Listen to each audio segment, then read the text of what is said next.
Aujourd'hui, nous allons aborder la honte de notre pays qui a toujours honte et qui veut toujours rester dans la discrétion. Brigitte Bardot nous a quittés le 28 décembre, et à son âme. Avec elle, c'est une part de l'âme française qui s'éteint. Mais à peine parti, le spectacle commence. D'un côté, un peuple qui pleure son icône, de l'autre, les procureurs de la morale qui s'agitent. Éric Ciotti demande un hommage national et immédiatement, la gauche d'Olivier Faure s'y oppose. On va se poser la question aujourd'hui. Comment peut-on nier à la plus grande star mondiale de notre histoire le droit à la reconnaissance de sa propre patrie? C'est une honte déplorable même dans la mort. Pour moi, c'est une dissonance cognitive de la gauche. C'est ici que la dissonance cognitive de la gauche est fascinante. On nous parle de valeurs républicaines, on s'est dit le camp du bien.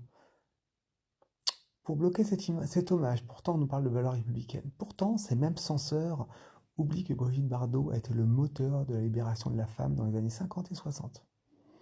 Elle a brisé les chaînes du patriarcat bien avant que la bien-pensance actuelle ne devienne un métier. Et oui, c'est le cas.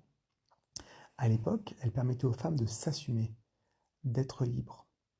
Aujourd'hui, cette même gauche qui se prétend soi-disant féministe, mais bon, féminisme radical, quand ça les arrange, veut l'effacer de l'histoire parce qu'elle a osé parler de l'identité française et de l'islamisation du pays.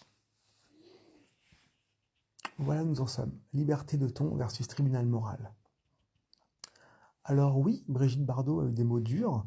Elle a été condamnée pour ses opinions sur l'immigration et l'abattage rituel. Pour ma part, vous savez très bien quel est mon avis sur ce sujet. Mais depuis quand un hommage national est-il un certificat de politiquement correct? On honore une vie, un rayonnement mondial, une femme qui a refusé de se plier au diktat d'un système qui préfère le silence à la vérité, la soumission au réel.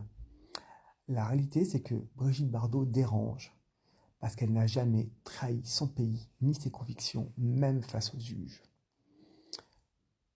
Ma position est très claire sur ce sujet, et ça ne surprendra personne.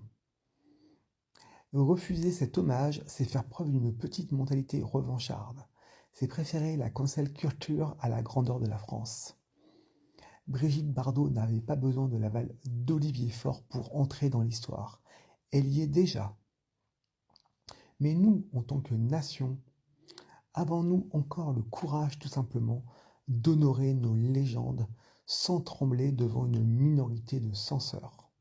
La question est posée. Donnez-moi votre avis en commentaire.